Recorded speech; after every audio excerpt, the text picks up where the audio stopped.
Hey there, everyone, and welcome back to another Nerdable podcast. Abel and David here, and it's been a couple of weeks since we last have chatted.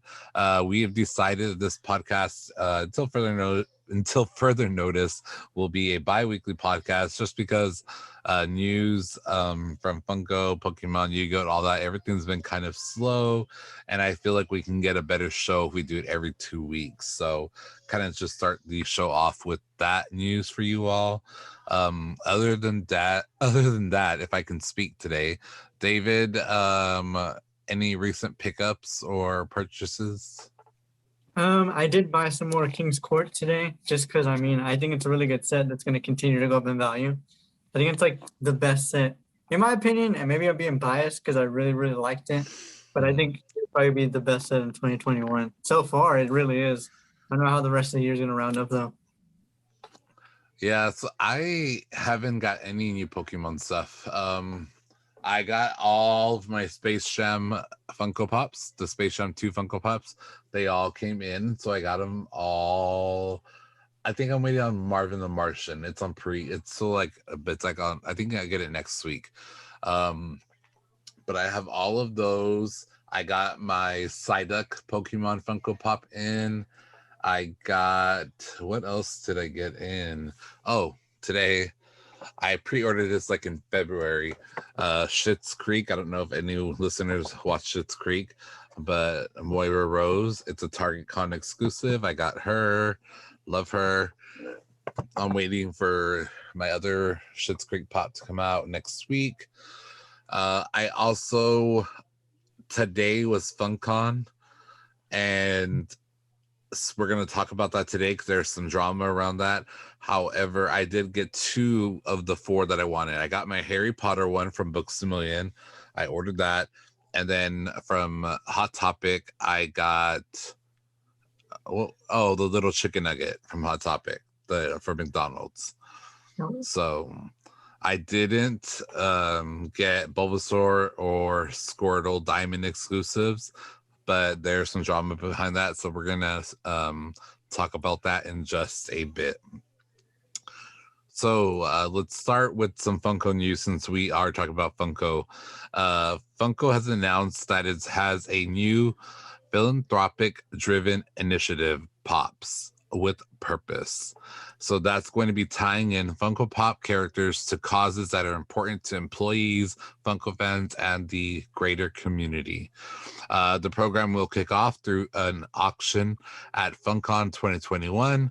So that's this year, like now happening as we record this, followed by an expansive product assortment next year with Make-A-Wish Foundation. Each product or pop will have a specific sticker showing the exclusivity and charity that benefits from the purchase. Oh, dang. So Funko's giving back to, and they're giving proceeds to like different charities with different pops. So I think that's a cool way for them to come up with like original pops and not like having all these licensed pops. They'll be able to come with like their own kind of initial, like a original idea for a Funko, but tie it to like a certain foundation. You know what I mean? Or And so something. they're going to be like limited, like there's only going to be like maybe like 2 in the whole world type thing. I don't think it's gonna be 2, but I think it's gonna be like just like, like limited, like they say limited edition, like a box lunch exclusive, but there's thousands of them. You know what I mean? Mm-hmm. Usually I think the smallest that I've seen for like an exclusive is like 500 pieces. Oh, And dang. so, but I don't think, because they're benefiting like charities, I think there's probably gonna be thousands of them, I think. That makes sense. But it's just cool because like if there's a certain cause that you're close to or that you want to support, you can get this Funko Pop, and I think that's also going to broaden their audience as well. That makes sense. Yeah. Good on them. So yeah, that's cool. So I want to get into the Funko drama today. All hell's breaking loose in Funko world. It's all hell's breaking loose on Earth, okay? Because there's also Pokemon drama. And there's also YuGiOh drama. There's drama all over the world, and it's ghetto here, okay? It is so ghetto here. So there today is Funkon, Funko's version of like San Diego Comic-Con, you know. And well, today they announced that a bunch of Funko Pops that were supposed to be released today on the Funko shop are actually being pushed back till September. And these Funko Pops are some of the most like wanted Funkos, like the My Hero Academia Pops, the General Mills cereal pops, Disney Small World pop, Transformers pop, Masters of the Universe, and Tokidoki pops.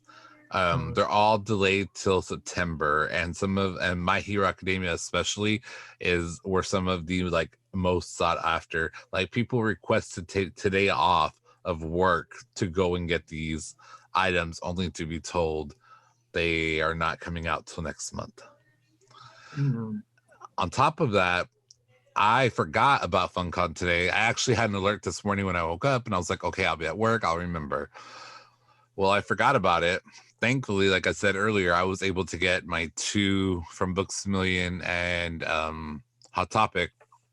However, Target has the Diamond exclusive Bulbasaur, and it says coming soon. Not sold out of stock, coming soon. So it hasn't even released, and it was supposed to be released as of 8 a.m. Central Standard Time today. No. And then that was Bulbasaur. Squirtle, it was from I don't know where was GameStop, and they are sold out. So I was kind of annoyed by that, but GameStop, it's usually hard to get exclusives there. But I'm sure if I go into a store, they usually always have like a lot. Yeah. But yeah, Target Bulbasaur is coming soon, according to their website, and that's without coming soon.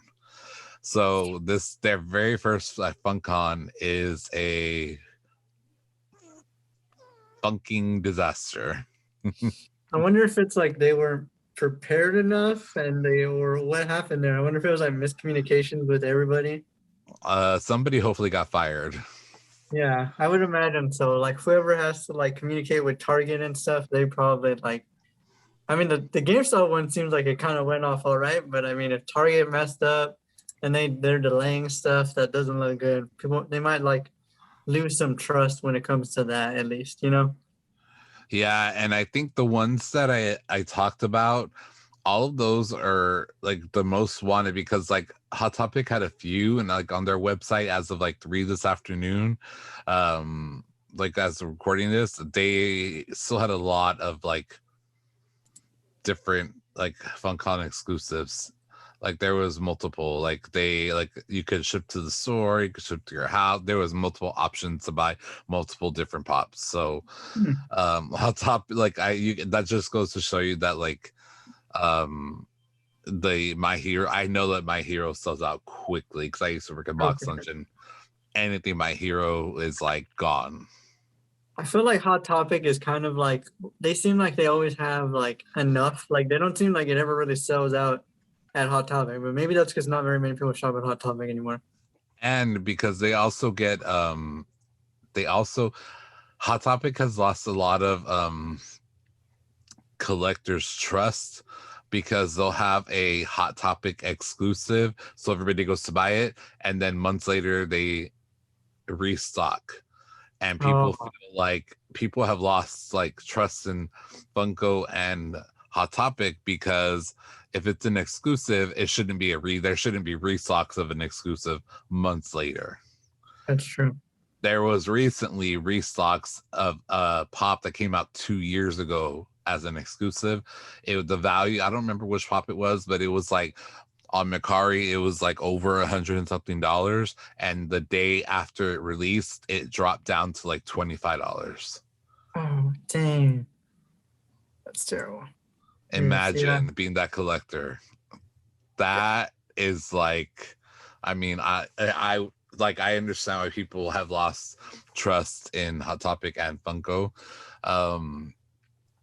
I myself have slowed down. Believe it or not, like I say about the whole Space Jam line, and I have this and that. I actually have slowed down my pop buying a lot. I've sold quite a bit Last month I sold actually over $500 worth of items because Macari only lets you cash out $500 a month. That's all I know. And so and it was all Funkos, and I've sold a lot of my collection, and I'm starting to have like little gaps that I'm having to fill with like my bigger like 6-inch pops and stuff. But the only ones that I'm really buying are like ones that I really like the Space Jam. I bought those because those are like nostalgia, you know what I mean? Like that's like from my childhood, like Bugs Bunny and Lola Bunny and all that. And then like today, like Harry, of course I had to have fucking Harry Potter. Like there was no question of that Harry Potter Abel, we're fucking getting it. And then any Pokemon ones, I want to get them all. I want to catch them all, you know what I mean? So but like I have slowed down a lot because I would buy, there was weeks that I was getting like, I'm not lying, like maybe 10 to 12 pops every other week, maybe. Oh, 10 to 12, that's okay. I mean, my room is literally all 4 walls. Like if you're watching on YouTube, behind me is just like a little glimpse. Like it's just, that's nothing. Like literally my nightstand is, I had to get rid of my nightstand and I put pops there, and like my stuff sits on top of my pops. Like your room for try to Funko Pops. Yeah, big time.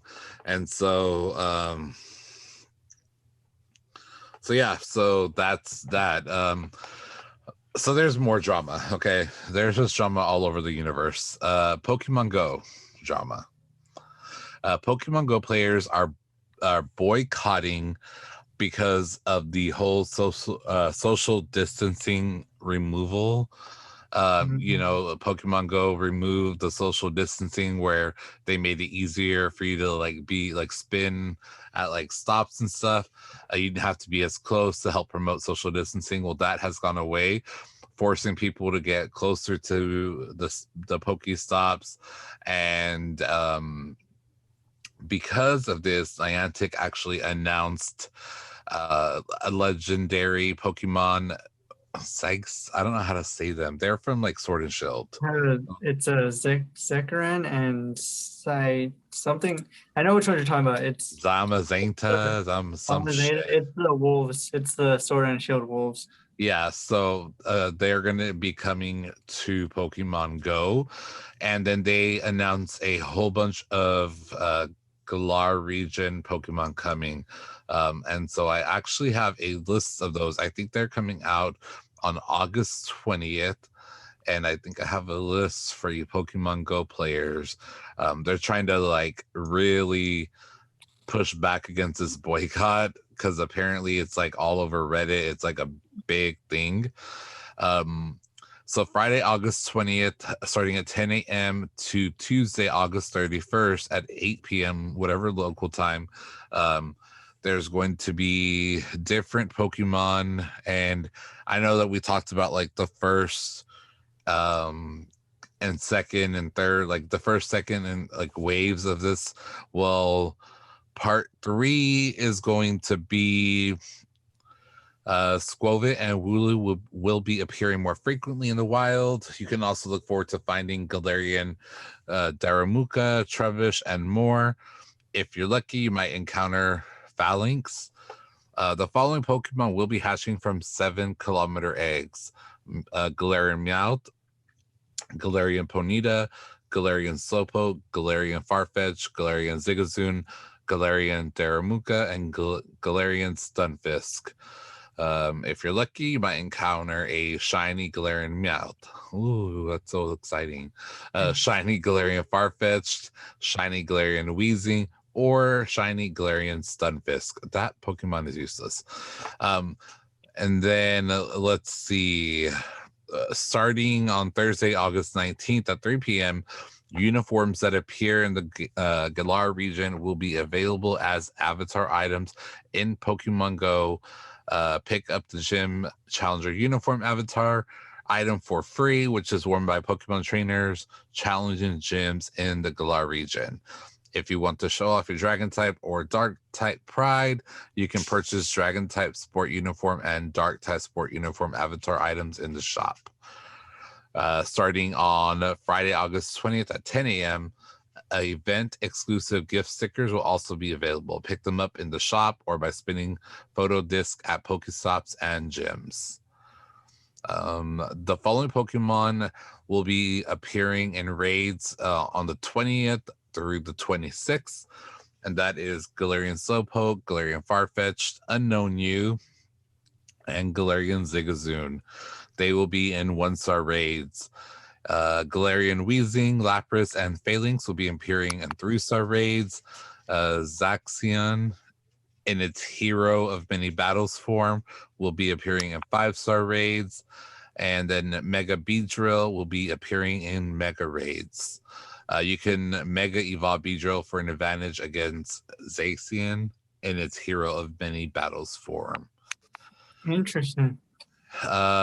Week 2, so August 26th through September 1st, Galarian Meowth, Galarian Ponyta, Unknown You, and Galarian Daramuka will be in 1-star raids. Snorlax, Galarian Stunfisk, and Phalanx will be appearing in 3-star raids. Zamazenta in its Hero of Many Battles form will be appearing in 5-star raids. And then Mega Pidgeot will be appearing in Mega Raids, and you can evolve it for an advantage over the counterpart. So that's a lot that they are trying to release to combat the whole boycotting. Are you boycotting Pokemon Go, David? No, I'm chilling. Like I think it's mainly because we're just kind of lazy after COVID, and we're like, I don't want to walk all the way to that stop sign. I just want to be able to reach that stop sign from my bedroom. So it might be a little dramatic because I definitely think Zamazenta and like I can't say the other Pokemon. Zacian. Yeah, I feel like they're ahead. They're not supposed to be released right now. I feel like they were saved for a while, and they're like, let's just release them right now. Because they're freaking. I think it's like a panic button from like Pokemon Go, because they're freaking out. They've never been boycotted before. It's been like 5 years. Yeah, so we'll see what happens. Pokemon Unite news. So before we even get into it, have you played it or tried it? No, I refuse. I see it, and I'm like, maybe I should give it a shot. And then in the back of my head, I'm like, no, not gonna do it. Same. I'm like, I saw there's a YouTuber that I follow, and he plays like just a lot of different games, like a gamer, and I like his walkthroughs, and I don't know, I can't get into it. I'm like, I don't know. I just like have skipped through it. Well, I don't know. I doubt that I play it. Like I said, I haven't even played through Sword and Shield. Like my Switch is still sitting in like my bag in my closet. Like if I'm not podcasting or working, I'm like writing or watching Netflix. Like that's all I'm doing. I feel like I'm gonna hate Unite, so I don't want to play it. I feel like I'm just gonna hate it. Like it's gonna get annoyed, and I'm just gonna be like, nope, I hate this game.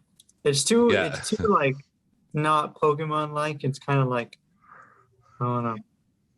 So there's some drama there with Pokemon Unite already. It's only been out for a few weeks, and there has been a bug in the game that has blocked Gengar's best move Hex. Pokemon Unite makers have promised to get it fixed ASAP. And in the meanwhile, because of the drama and stir up from fans, they have decided to release the Pokemon Gardevoir inside of Pokemon Unite already. I'm like, they are just like trying to release all the shit to make people happy. Oh my god, here's all this stuff. Yeah, so a couple more things of Pokemon games. So Pokemon Snap 2 just surpassed the $2 million mark in as far as currency here in the United States and other countries besides Japan, which makes a huge, it's like a big deal because usually Pokemon side games do not do very well outside of Japan, and surpassing $2 million in, I think it's been a couple of months now that it's been released, right? It's like a huge deal. So the last I think it was like 2.07 million. Like, it's not bad. Yeah, so that's pretty good, and that's not including Japan. So Japan's probably double. Yeah, because we're like we hate. I don't know. I personally don't like side games like Pokemon Puzzle and all those. And Like I was still haven't even got Snap. Did you ever get Snap? no, I'm We not gonna kept saying that we're gonna get it, and we never. because Skyward Sword came out and I got distracted. I was like, I need this more, so that's what I did. Priority. Well, starting just kind of wrapping up Pokemon game news. Pokemon, there's rumors in the online stratosphere that Pokemon Brilliant Diamond and Shining Pearl may be delayed for a couple of reasons. People are saying that there has been a lack of promotional videos for the game, a lack of talk about the game, a lack of a lot. There haven't basically Pokemon is not like they're not doing a launch for this game like they normally do for everything else. So the rumor is it's either going to be delayed until 2022, or the reason why they're not doing promotional videos, it's because it's going to be an exact replica of the original games, only made for the new like the Switch and the new Switch that just released. All right, so what are your thoughts on Brilliant Diamond and Shining Pearl? Do you think that it may be delayed, or do you think that they're just not releasing anything because it's going to be an exact replica? I feel like I wouldn't be surprised if it's an exact replica, just because I don't think Pokemon wanted to release that game. Like I don't think Generation 4 was on their radar. I think it was kind of like kind of what they're doing in Go and in Unite. They're kind of just trying to please us at this point.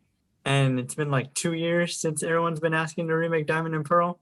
And I didn't like Diamond and Pearl, but everybody who did like Diamond and Pearl wanted to be remade. When it was like the people who grew up and Diamond and Pearl were their first games wanted to be remade. But it wasn't made. Like I think they wanted to do Johto. I think that was the game they really wanted.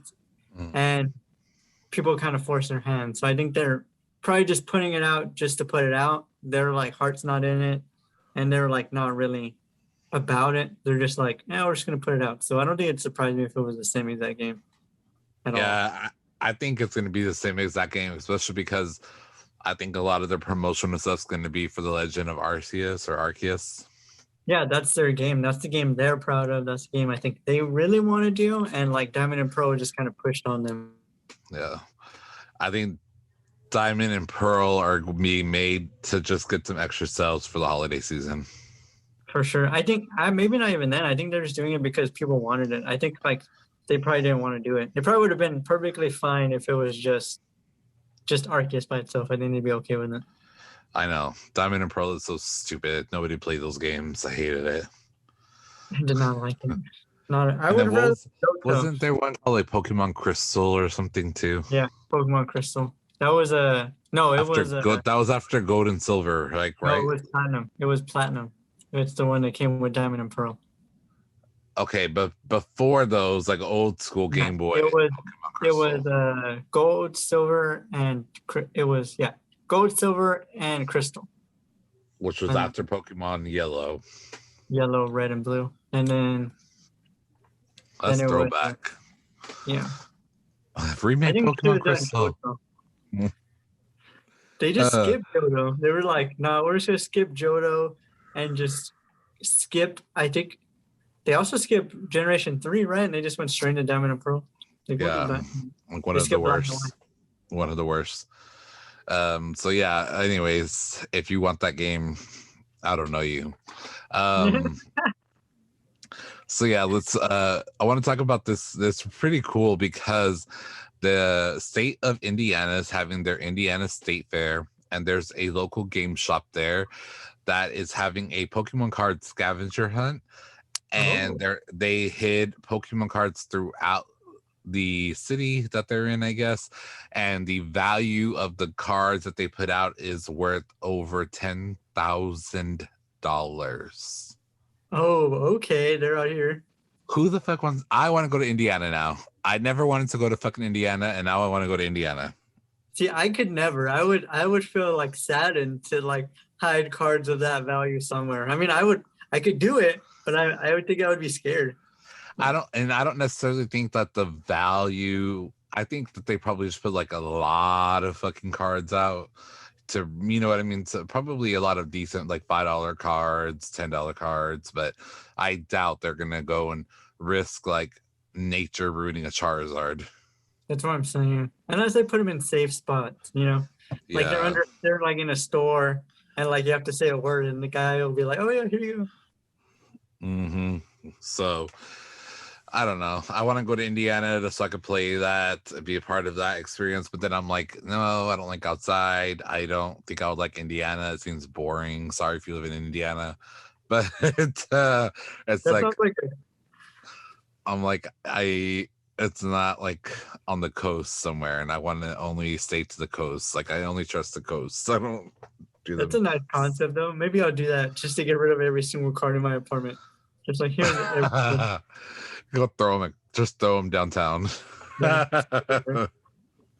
So that I thought that was pretty cool. So moving on to a couple of the last things, and they are Yu-Gi-Oh related. So last time we talked about Yu-Gi-Oh's new digital games, and well, Across Duel has now opened applications for a closed beta test, with the deadline for signups being August 15th. Players who register will be notified by email somewhere between late August to early September if they will gain access. In order to apply, you need to visit the CrossDuel website and enter your Apple App Store or Google Play Store registered email address. Konami is aiming to keep the testing pool small, with 5,000 players listed as the limit for the first beta period. Before you decide to enter the beta, you will need a smartphone that is running either iOS 13.0 or later, or Android with 6.0 or higher. Additionally, it is recommended that you have an iPhone XR or higher, or an Android device that has a Snapdragon 845 or higher and 4 or more gigabytes of RAM. Because this is a beta test, not all of the features from the final game will be included in the test, and there will be likely, of course, changes that will be made prior to officially launching. For example, there won't be in-app purchases in the beta, and players will be asked to send in reports about their experience with the game. Have you signed up already, or are you going to? I saw it when I was eating lunch. I was going to apply when I was at lunch, but I didn't want to be rude, so I didn't. Same thing with like one of the other markets. So I am going to apply probably following after this podcast. I saw it. I'm assuming the other people who are probably going to apply and like they're probably going to get in easily without having to worry about it. I'm assuming it's probably like Team X Samurai, Simply Unlucky, those people that are sponsored by Konami, probably already enrolled and they're probably going to get it. Probably Rune 34 too. Like So big those YouTube, YouTubers, like big YouTubers, content creators. they'll be in for sure. Probably some of like the mid to higher tier Instagram people who do it. So I'm Yeah. assuming those are the people you'll be seeing if you do are lucky enough to get in. I don't like things with like apps like games like on my phone. Like I just don't do that. Like I have like I don't know. I have dumb apps on my phone. Mainly like entertainment, like streaming services is mainly on my phone. I think it's a cool concept to like let fans kind of register for a chance to get in. Who knows if they will get in, but it's pretty cool I'm to a, allow. I like being a part of a beta program though, because I do like sending feedback. So like I'm a part of the Apple beta program, so I get like all the new iOS before they're released to the public. And Mhm. so sometimes it's good though, sometimes it's bad, because sometimes, especially with like iOS, like it can like fuck up your phone, like shit happens and you're like, oh my god, I shouldn't have fucking downloaded that. But um I like being a part of a beta because like you get to see some of the features first, like when like certain like you remember a while back, a few years, like it's been a while now actually, when the emojis got like really huge, like there only used to be a certain amount, and then all of a sudden all these emojis rolled out. Like I was the Mhm. first one with them. Like I remember like the unicorn emoji was my favorite, and so I would send it to people and nobody else had it, and so they just got like little squares or like little question marks. anytime somebody got that, they're like, quit sending me a fucking unicorn, because I would send a unicorn randomly. So yeah, I like being a part of beta programs, so that's cool. But yeah, I don't like. I want to do it because it seems so cool, but I don't know if I'll be able to get in. But we'll see. Good luck. Let us know how that goes, because that'd be cool for you to like report on the podcast. Like, so yeah, I you need wonder to how put it on there. Be like, I have a podcast. Like, I have a podcast, and if you don't let me in, we're gonna talk shit about you. Last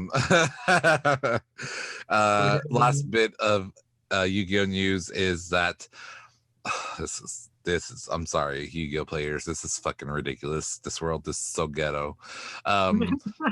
There have been thousands upon thousands of signatures on a petition to make Yu-Gi-Oh card game an Olympic sport. What in the motherfucking planet am I on? Oh my lord. That we need. The game we didn't know we wanted, but the game that we need in the Olympics. First of all, nobody watches the fucking Olympics, okay? Second of all, Yu-Gi-Oh is too fucking difficult. The Olympics, there's like, it's, first of all, it's not a sport, okay? It's a game. There's fucking math involved, and that's fucking difficult, okay? Nobody does math anymore, okay? Like, I if you guys have been listening to the podcast for a while, you'll remember a while back when my other co-host from a different podcast and I went to David's and we tried to learn, and the first like time he started and he was like subtract and divide and multiply, I was like, oh shit. It was like the first 2 seconds I was out. I was like, I don't know this. David, here are all my Yu-Gi-Oh cards that I pulled. You can have them. I don't know anything about this. And then yeah, it was a disaster. It's a disaster. It should not be an Olympic sport. I think it'd be neat. It'd be a game changer. You'd have like just regular people in the Olympics, like all of the like the really buff Olympians, and then just the United States Yu-Gi-Oh team, just a bunch of normal guys. Yeah, but don't you think like other countries, like especially like Japan, because they're fucking smart as fuck, and China because they're smart as fuck, don't you think they would like whoop all of our asses over here? Maybe, but I think we'll be fortunate because, well, depending, I think and if I'm right, and if I'm like offending anybody, I'm sorry, but I believe Team X Samurai is American. I'm pretty sure he is. Like, and Roman, I think which is simply unlucky, he's American, even though he's like German last name. So like we have those two guys. I mean, I think we'll be okay, you know? Okay, it's not going to be an Olympic fucking sport. I'm starting a petition to go against that petition. I'm sorry. This is fucking this planet Earth. I'm so sick of planet Earth. I train all year and then I put in my application to go to the Olympics. David, stop. This podcast is canceled. I'm ready. This is the last podcast you'll ever hear from the Nerdable Show. Oh my Lord Jesus Christ. I think we should really give it some attempt. Think about it. I'm not going to think about it. We're stopping now. Thank you guys so much for listening to this podcast. Help me, get me out of here. We will chat with you all in 2 weeks, and do not sign any fucking petition about the Olympic sports. Have a great day. Bye.